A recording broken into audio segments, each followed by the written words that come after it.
Innhotnið í svona flísum í húlkíl, það skiptir ekki máli hvort það er húlkíl eða er beint í kverkina, að þá fer þessi bútur hérna upp og þessi hérna fer hérna upp og þá fer þetta hérna úr. Þá mælum við hérna efst uppi og þetta er 2,7, þá drögum við 1 millimetr af. Þá svona verður þetta léttfellt, það er ekkert stíft inn í hofnið. Og svo ef það var ekki húlkíll þá færi maður alveg neðst niðri, en hérna förum við fyrir ofan húlkílinn.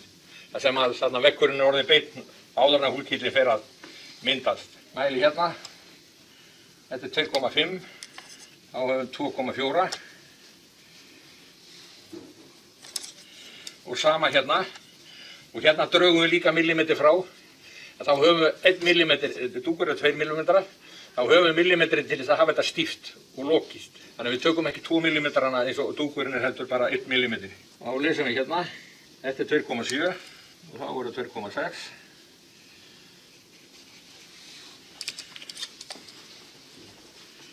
Og svo fyrir við húlkílinn, þetta er 2,5 og 2,4. Helmingurinn af tótrum. Ha. Og þetta er 2 millimetrar og lætur 1 millimetr vera hana. Já. Já, til að taka það stíft.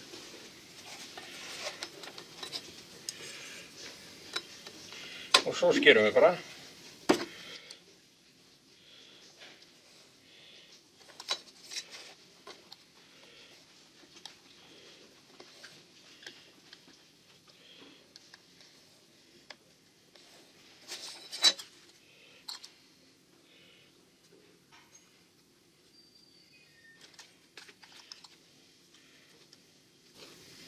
Og hérna er ágætt sem sagt að fá neðri brúnina örlítið innar.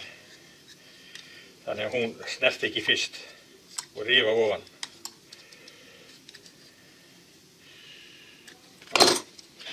Ef að þetta væri ekki húlkíll, heldur bara í kverk, þá gerðum við ekkert meira heldur en þetta. Þá kæmi þetta hérna svona og þetta hérna svona. En að því þetta er húlkíllinn, þá þurfum við að fá rúnning hérna á þetta. Og þá getum við sagt að við strikum bara hérna svona, beint út og rúnnum örlítið. Við rúnnum hérna örlítið til þess að fá fyrir húlkílinn.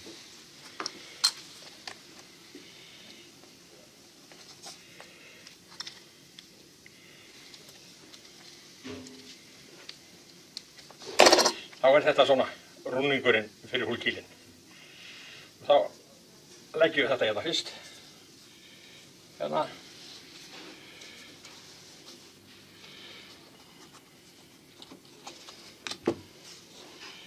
Við getum mátað þetta en hérna þarf að taka örlítið meira fyrir húlkílinn. Snikka þetta til.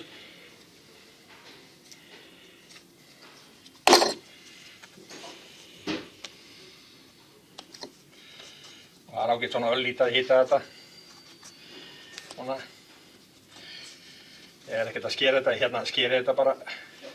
Og það er betra ekki að þrýsta honum mikið hérna uppi, því þá verður þetta of stíft. Leyfum þess að vera bara svona, hallandi svona. Ekki þrýsta honum of langt. Heldur svona, vera einhverja 1,5 cm fyrir neðan, þar sem við þrýstið að. Þú kemur hann beint upp. Annars ef þið farið alveg svona, að þá verður of stíft til þið skerið með. Og svo kemur það hinum megin. Og þarf maður að hita það, þá þarna.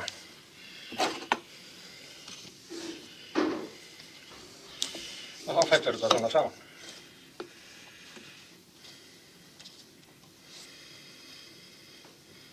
Og þá er hornin komið.